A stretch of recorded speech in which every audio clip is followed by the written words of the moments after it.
પોશીના શહેરમાં શ્રમિકોની પડતર માંગણીઓ મુદ્દે રેલી યોજીને આવેદનપત્ર આપવામાં આવ્યું. શ્રમિક વર્ગની પાયાની જરૂરિયાત પૂરું પાડવામાં આવે વધુ વળતરની માંગણી સાથે આવેદનપત્ર આપવામાં આવ્યું.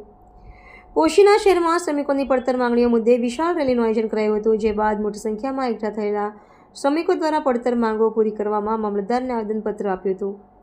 પોશીના તાલુકાના શ્રમિકો અને ખેતમજૂર સંગઠનો દ્વારા પોતાની પડતર માંગણીઓને લઈને ઉગ્ર વિરોધ પ્રદર્શન કરવામાં આવ્યું હતું, જેમાં મોટી સંખ્યામાં એકઠા થયેલા શ્રમિકોએ પોશીના બજારથી સેવા સદન સુધી આત્મા બેનરો અને સૂત્રોચ્ચાર સાથે વિશાળ યોજના અંતે મામલતદાર કચેરી ખાતે પહોંચીને મામલતદારને આવેદનપત્ર આપવામાં આવ્યું હતું.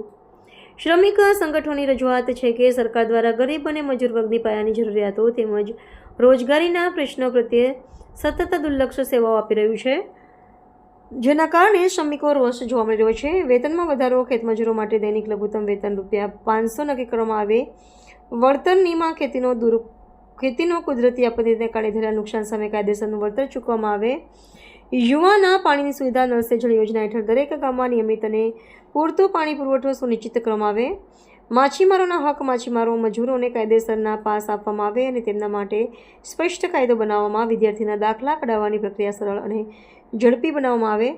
આવી સંગઠનના આગેવાનોએ જણાવ્યું હતું કે જો સરકાર દ્વારા વ્યાજબી માંગણીઓનું વહેલી તકે નિરાકરણ લાવવામાં નહીં આવે તો આગામી દિવસોમાં આનાથી પણ ઉગ્ર આંદોલન કરવાની ફરજ પડશે. રિપોર્ટર ચંદ્રશેખર ભાવસાર, ખેડબ્રહ્મા.